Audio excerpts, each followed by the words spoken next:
Friends, welcome to my ध्वजा। Let's understand science क्या कहता है और हेयर फॉल के पीछे साइंस क्या है। चलिए शुरू करते हैं। क्या आप मम्मा बने हो और आपका अभी अभी बच्चा हुआ है और आपको ऐसे गुच्छों गुच्छों में बाल जा रहे हैं। सो बहुत सारे लोग बोलते हैं कि श्रेया, आपके बहुत सारे वीडियोस में ऐसा है कि बाल झड़ना इज़ नॉर्मल, बाल अगर झड़ते भी तुम लोग को स्ट्रेस नहीं लेना चाहिए, आपके बाल जो है वो झड़ेंगे और वापस आ जाएंगे। बट बाल बहुत गुच्छे गुच्छे में जा रहे हैं, तो फिर उसके पीछे वजह क्या है, उसके लिए ट्रीटमेंट क्या है, उसके लिए हम लोग होम केयर क्या कर सकते हैं और कभी हम लोग को डॉक्टर के पास जाना है। ये सभी सवालों के जवाब आपको इस पर्टिकुलर वीडियो में मिलेंगे। चलिए शुरू करते हैं। सबसे पहले और इम्पॉर्टेंट चीज़, जब भी आप लोग प्रेग्नेंट होते हो तभी आपके बॉडी में ईस्ट्रोजन, ये जो हार्मोन है, ये अपने पीक पे जाता है। और जैसे ही ईस्ट्रोजन हार्मोन अपने पीक पे जाता है, वैसे बहुत सारे लड़कियों के केस में आप लोग को ऑब्जर्व होगा कि प्रेगनेंसी में हेयर फॉल बहुत कम होता है। वन इज़ आपका ईस्ट्रोजन हार्मोन बहुत ऊपर है, दूसरा चीज़ आप बहुत हेल्दी डाइट के ऊपर हो। Because most of the pregnant ladies prefer कि बाबा मैं कुछ अच्छा खाऊँ, मैं कुछ हाई प्रोटीन खाऊँ, जो मेरी सेहत के लिए अच्छा है वो मैं खाऊँ, और घर वाले भी अच्छी अच्छी चीज़ें खाने के लिए देते हैं। So because of all of these things आपका जो इंटेक है वो बहुत अच्छा है।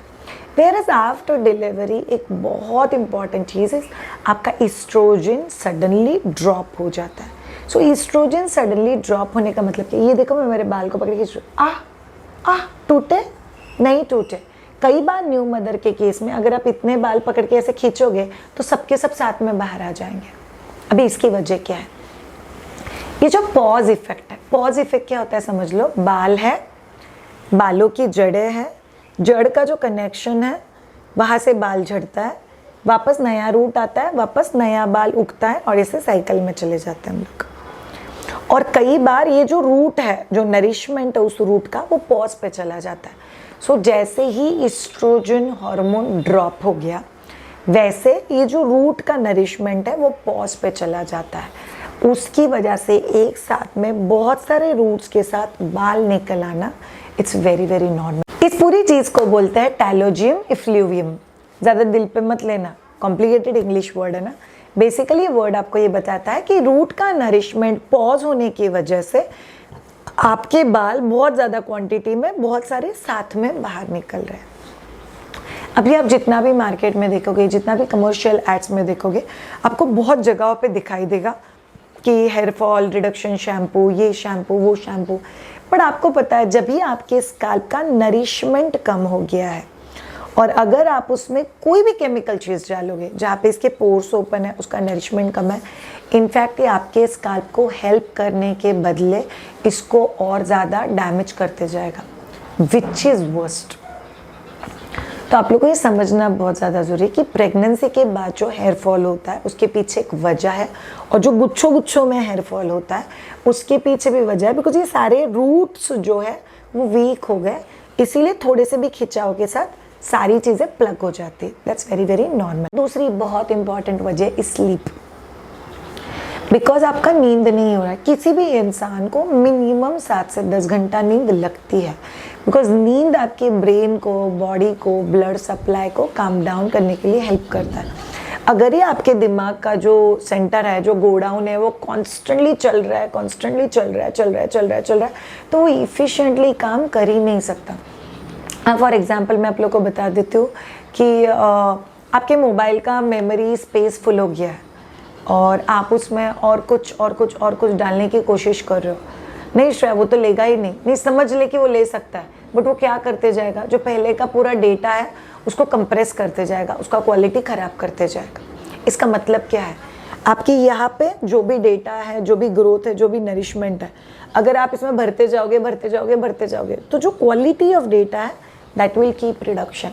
इसकी वजह से क्या होगा, जो नरिशमेंट, जो नर्चरिंग, जो क्लिनजिंग प्रोसेस बॉडी का होना चाहिए वो नहीं होता है। इनफैक्ट आपको पता है, हम सबका बॉडी एक कमाल का फिल्ट्रेशन मैकेनिज्म है। इनफैक्ट ऑटोमेटिकली छन्नी लगाई हुई है जहाँ पे बॉडी खुद सेंस करता है। चलो फॉर एग्जांपल, मुझे ना ब्लड में इतना प्रोटीन चाहिए, मुझे बालों के लिए ना ये बायोटिन प्रोटीन चाहिए, मुझे हाई प्रोटीन चाहिए, मुझे फैट नहीं चाहिए, मुझे ये एंटीबायोटिक्स आ गए क्या, अच्छा इसको यहाँ पे डायरेक्ट करना है।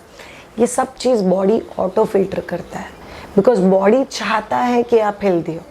अनलेस आप बॉडी को बोलते हो ओए तू टेंशन में, ओए तू बहुत रिस्क में, अरे तू तो डेंजर जोन में, फिर बॉडी अपने अलर्ट जोन को ऑन कर देता है, अरे कुछ तो भी डेंजर मेरे साथ होने वाला है, प्रोटेक्शन प्रोटेक्शन प्रोटेक्शन प्रोटेक्शन, और उस चक्कर में बॉडी अपना पूरा बैलेंस खो देता है। अभी आप सोचो एज अ मदर आपके लाइफ में ये सभी चीज़ें हो रही है। पहली और बहुत इंपॉर्टेंट चीज़, आपका नींद कॉम्प्रोमाइज़ हो रहा है। शायद वो रात में नींद नहीं आता, कुछ लोगों को एक्चुअल में नींद नहीं हो पाता बिकॉज बच्चा जग रहा है, तो आप बच्चे के साथ दिन में सो सकते हो, बट कुछ लोग उठ उठ के अलार्म लगा लगा के बच्चे को चेक करते हैं और उसकी वजह से उनका नींद नहीं हो पाता। कुछ लोग रात रात भर बैठ के बच्चे की तरफ देख के सोचते बच्चे का वजन कभी बढ़ेगा, बच्चा क्या कर रहा है, कैसे होगा, so intentionally in fact they are not able to sleep.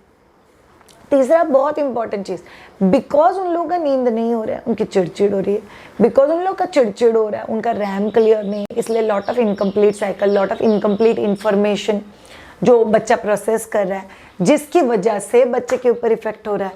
इसका मतलब क्या है, एक तो आप लोगों का नींद नहीं हो रहा है, दूसरा चीज़ आप लोग का जो स्ट्रेस है वो पीक पे जा रहा है। ये स्ट्रेस एग्जैक्टली बॉडी में करता है क्या, आपको पता है स्ट्रेस क्या करता है?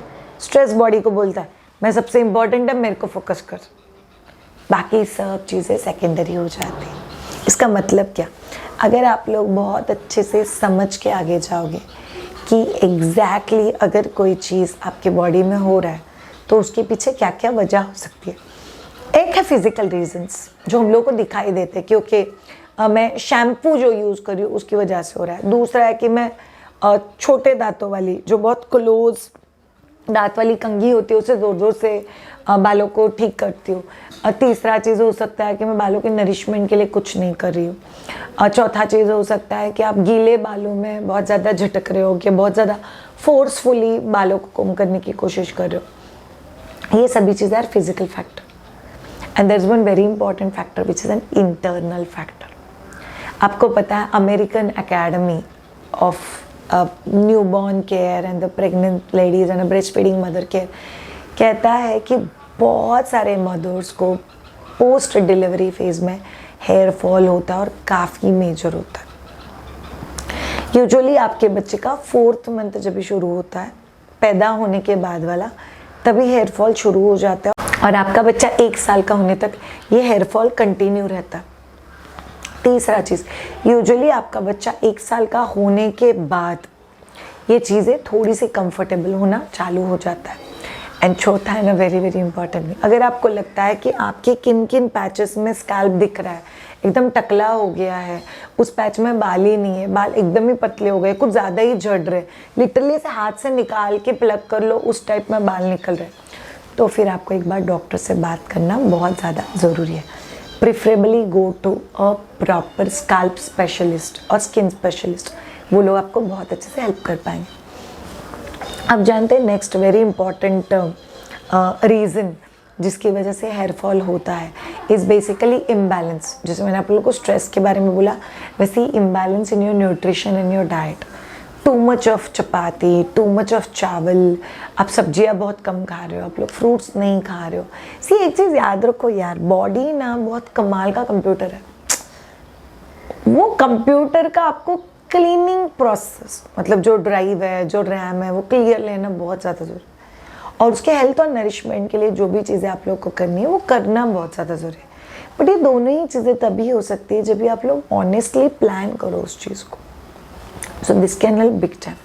आप जानते हैं कुछ कुछ होम रेमेडीज़ जो आपको हेयर फॉल से बचने के लिए हेल्प करेंगे। First and foremost, massage your scalp. So basically आप ऐसे ऐसे ऐसे ऐसे मसाज कर सकते हो पूरे, इट फील सो नाइस। इसके 2 फायदे, एक तो स्कैल्प को ब्लड सप्लाई बढ़ता है, प्लस आप लोग को जो हेडेक स्ट्रेस फील हो रहा है वो भी बहुत हद तक कम कर देता है। Massage your head. So basically आगे से पीछे एंड साइडवेज, प्रॉपर प्रेशर के साथ आप लोग को बहुत अच्छे से मसाज करना है। विजुअलाइज, जो भी अच्छी अच्छी चीज़ें आप लोग को विजुअलाइज करनी है, आपकी लाइफ में क्या क्या बहुत अच्छा हो रहा है उसको इमेजिन करो। जैसे as I am shooting this video, हमारे यहाँ पे गणपति बप्पा है तो उनके लिए बहुत कुछ चल रहा है। But do this scalp massage every day. Preferably सोने से पहले अगर आप लोग घड़ी लगा के 5 मिनट ये मसाज करते हो तो फिर आपको बहुत कमाल के रिजल्ट्स मिलेंगे। Second thing, you can go for the reverse massage, जिसे फ्रंट से पीछे। अगर आप लोग फ्रंट से पीछे से रिवर्स मसाज करते हो तो आपको ब्लड सप्लाई में बहुत ज़्यादा हेल्प हो जाएगा। नंबर 3, बड़ी बड़ी दांत वाले, so basically a comb which has got the spacing, ऐसे बड़े बड़े दांतों वाला जो कोम होता है प्रीफरेबली उसको यूज़ करो, और कोम करते वक्त वो थोड़ा सा स्काल्प को टच करके जाएगा, इतनी कोशिश करो। उस कोम जितनी बार स्काल्प के कांटेक्ट में आएगा उतना ही उसका एफिशिएंसी बढ़ेगा, ब्लड सप्लाई बढ़ेगा और हेल्थ भी इम्प्रूव होगा हेयर के रूट्स का। नंबर 4, आप लोगों को याद रखना है कि आपके diet should be a high protein diet. Specially biotin protein जो होता है वो बहुत अच्छा होता है बालों की हेल्थ के लिए। आपका हीमोग्लोबिन अच्छा होना बहुत इंपॉर्टेंट होता है बालों की हेल्थ के लिए। आपका विटामिन सी अच्छा होना बहुत इंपॉर्टेंट होता है। आपका नॉर्मल प्रोटीन अच्छा होना बहुत इंपॉर्टेंट होता है। सो आप लोग के दोपहर के खाने में स्प्राउट्स, या आप लोग बोल लो दाल, या कोई टाइप का नॉन वेज, या पनीर, या दही, या रायता, सो कोई ना कोई टाइप का नॉन वेज या वेजिटेरियन फूड जो हाई प्रोटीन है वो आप लोग की डाइट में कंपलसरी होना चाहिए, because that will help you big time. Next, आप लोग को इंटेंशनली कोशिश करनी है कि आप लोग पानी ज़्यादा पियो। आप लोग जितना अच्छे से पानी पियोगे उतना बॉडी हाइड्रेटेड रहेगा, जितना बॉडी हाइड्रेटेड रहेगा उतना वो डिस्टर्बेंस आपको कम करेगा। नेक्स्ट, नंबर 7, प्लीज़ कोशिश करो कि आप गीले बाल बहुत टाइटली नहीं बांधो, या आपके सूखे बाल भी एकदम टाइटली नहीं बांधो। आपका जो भी पोनी टेल है या हाई पोनी है वो आप लोग को थोड़ा सा सॉफ्टली बांधना बहुत ज़्यादा ज़रूरी है। अदरवाइज अगर सोचो कॉन्स्टेंटली बालों को किसी ने से ज़ोर से खींचे रखा हुआ है जहाँ पे उसके रूट्स भी बहुत स्ट्रॉन्ग नहीं है, वहाँ पे कुछ प्रेशर डाल के भी उस चीज़ के ऊपर काम नहीं होगा। बिकॉज आप लोग जितना प्रेशर डालोगे, जितना सोचोगे, उतना ये चीज़ और डिफ़िकल्ट होते जाएगा। सो आप लोग को कोशिश करना है कि बहुत tight time of the hair should be avoided. Last but not the least, अगर आप लोग को इंश्योर करना है कि आपको हेयर फॉल कम हो तो प्लीज़ स्ट्रेस और टेंशन कम लो। अब जितना ज़्यादा स्ट्रेस और टेंशन लोगे उतना आपको तकलीफ होगी। Do yoga, do meditation, do pranayama, do practices जो आपका सेल्फ कॉन्फिडेंस बढ़ाए। सो बेसिकली कोई भी नया चीज़ जो आपने आज तक नहीं किया है, या कोई अलग सा चीज़ जो आपको बहुत दिनों से करना था, नहीं वांट टू ट्राई, या कोई ऐसा चीज़ जिसमें you had a failure. So basically कोई नया चीज़ करना, कोई नई एक्साइटमेंट चीज़ सीखना, किसी चीज़ के लिए हॉबी क्रिएट करना, ये सभी चीज़ें आपको हेयर फॉल रिडक्शन में बहुत ज़्यादा हेल्प होती है। So probably high protein diet, so बहुत सारे स्प्राउट्स, दाल, चीज़, दही, पनीर, ये चीज़ें आप लोग की डाइट में होनी चाहिए। Massage techniques that I have shared जो आपको बहुत ज़्यादा हेल्प करेगा। नंबर 3, आप लोग को इंश्योर करना है कि आप उस चीज़ को इतना ही समय दो जितना वो चीज़ डिज़र्व करता है। अननेसेसरी लाइक पूरा दिन बच्चे को बैठ के उसको खिलाने का ही काम कर रहे हो, ऐसा कुछ आप लोग को नहीं करना है। वैसे ही एग्जैक्टली पूरा दिन मैं मेरे बालों के बारे में स्ट्रेस ही ले रही हूँ, ऐसा कोई काम नहीं करना है। सो हो गई वो सभी चीज़ें जो आप लोग को पता होनी चाहिए कि being a mother hair fall exactly क्यों होता है और हम लोगों के पास उसके ऊपर क्या रेमेडी है। Thank you so much all of you ये पर्टिकुलर वीडियो देखने के लिए। Have a great time, bye bye.